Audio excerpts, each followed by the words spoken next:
Hello and welcome to another edition of UFO Video Addicts. Let me give you a preview of what I got coming up in this video. The first is a Tic Tac UFO filmed in Oregon. Also have this strange craft or something that was filmed from the International Space Station. Let's see, this is an interview of Lieutenant Commander Chad Underwood, who actually filmed the, I think this is the USS Nimitz, video, the Tic Tac. This is the guy that after David Fravor saw the Tic Tac video, when he landed, he told this guy, Lieutenant Commander Chad Underwood, about it. And because he had the proper equipment to record it, they went out and got it on their equipment. Let's see. Also have this old video from 1954 of a UFO. Let's see. This is an old footage. Came out several years ago, in 2009, of a pyramid-shaped UFO over Russia. And there's a lot of speculation about this because some people are saying, like, how come more people didn't see it? And I've heard that the people that got this on tape had some kind of special camera equipment that allowed them to capture it. But who knows? Let's see. This is some weird humanoid that was seen walking down the road in India. This is a compilation video of some strange object floating down the road. A couple different camera views. Let's see. This is I think it's called a gigapan or gigamicro image of Mars. But it's a panoramic photo. But where did that go?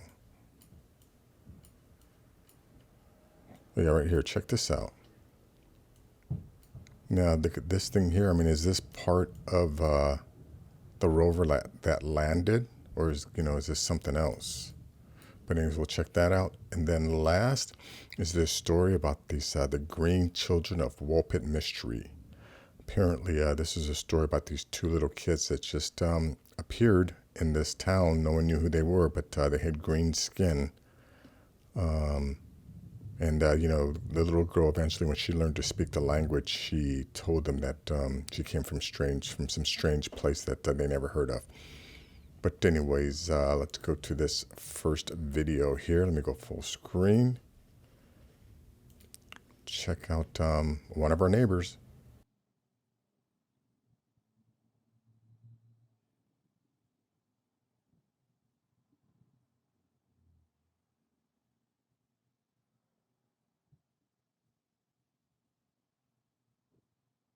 Anyways, that's that. It's only 47 seconds long. I can't play the whole thing. Let me go to this next video here. Yeah, this is from the International Space Station. You can see this thing down here. Let me see. Let me start at about here. And you can see, get a perspective of where we're starting at.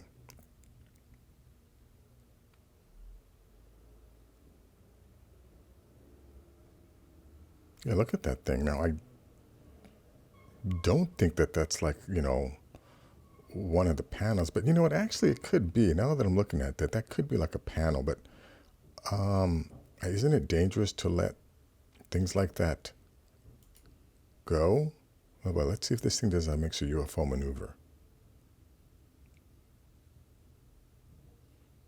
It kind of just seems to be floating away, it seems like. Yeah, you see, this is why that's I don't know, I think that's about it. But yeah, that could have just been a panel or something. App that looks like a UFO hanging out under the space station. On live app. Not too sure about that. Anyways, check out this interview here of this guy Chad Underwood. Like I said, let me see if I can start this at the right spot.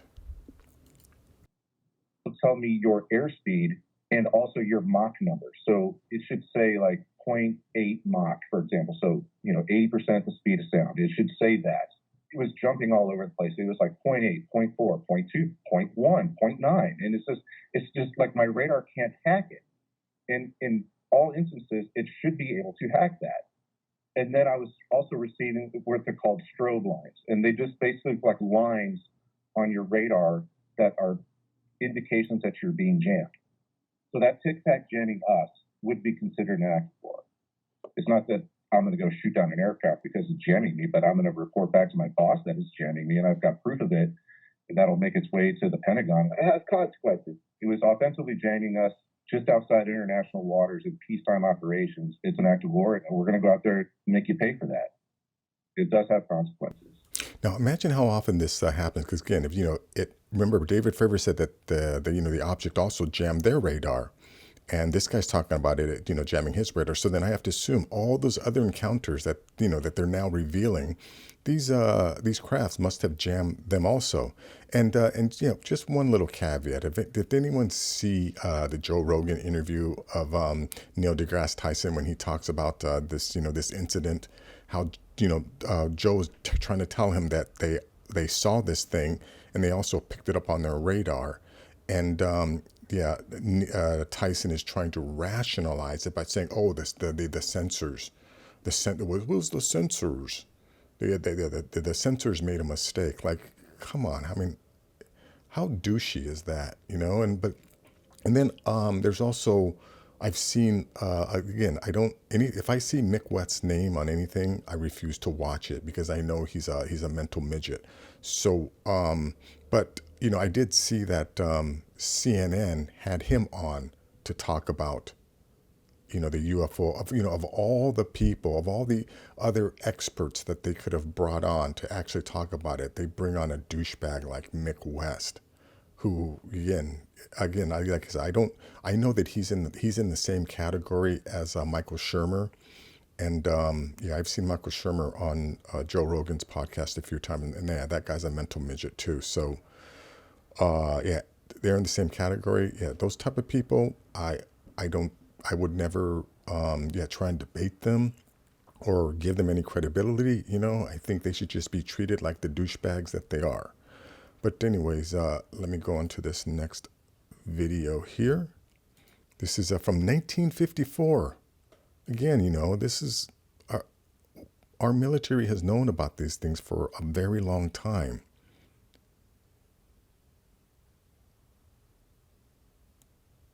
And at this point, I mean, I have to believe, on that the Lacerda interview, when that reptilian revealed that there are some of us just are programmed to completely discount any of this stuff. And I have to believe it, because how else do you explain?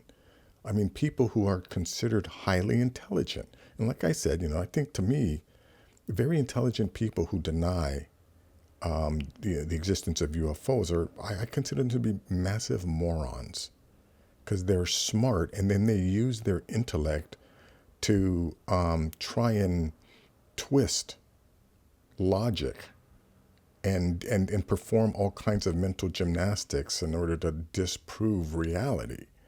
It's to me it's a fascinating phenomenon to see such smart people act moronic. But anyways, let me go on to this next video here. Yeah, this one I'm pretty sure I posted this a few times, but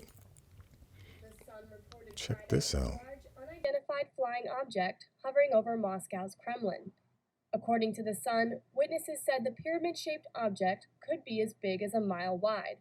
And while Russian reports have ruled out UFO speculation, The Sun says the police have refused to comment and aerospace experts are stumped. This is Lauren McCaffrey for NYPost.com. Now remember, this again. I have no idea whether this footage is real or not. But one thing I've never heard that it was debunked. So I'm going to assume that this is authentic. But there's footage of these pyramid UFOs over Russia, over China, and over the Pentagon. And this was in 2009, and I remember when these videos did come out. And now we have videos of these triangle UFOs or these pyramid UFOs surrounding our warships.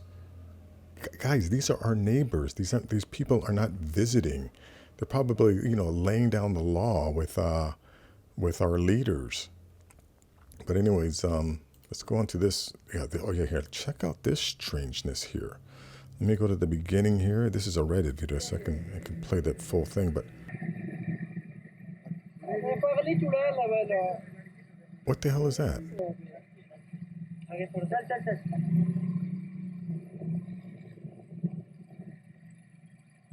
I mean, does that look normal to you?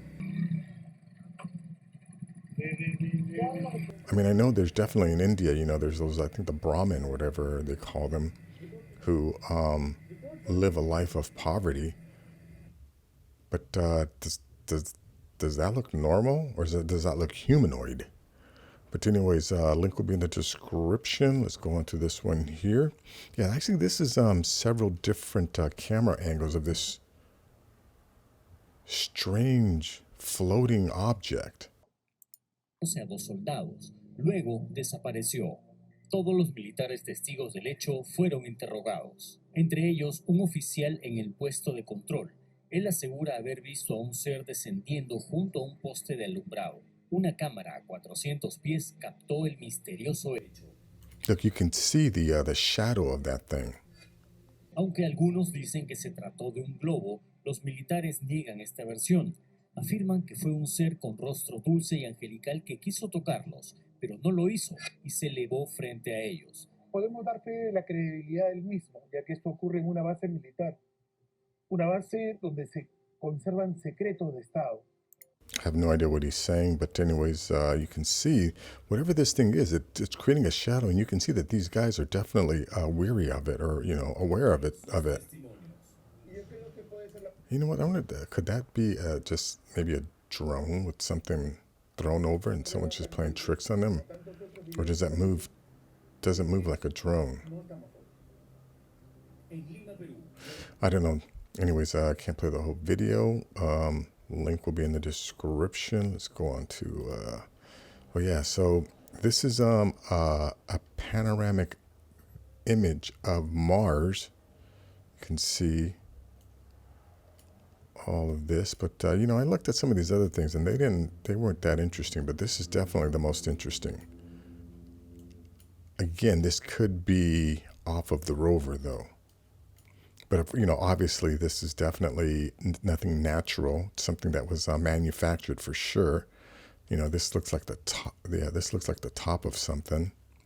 It's got clips there, looks plasticky. There's that, and then let's see, there's some other things on here. But some of these other things, let's see.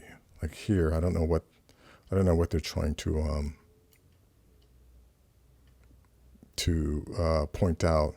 I'm sure pareidolia is definitely, in effect on some of this stuff. But anyways, link to this will be in the description. Check that out. Now let me go to this last article here about this green children of Woolpit mystery. 2 green children of Woolpit having otherworld origins. One can visualize the confusion triggered by the duo found in one of the wolf pits set up by the village of Woolpit in 12th century.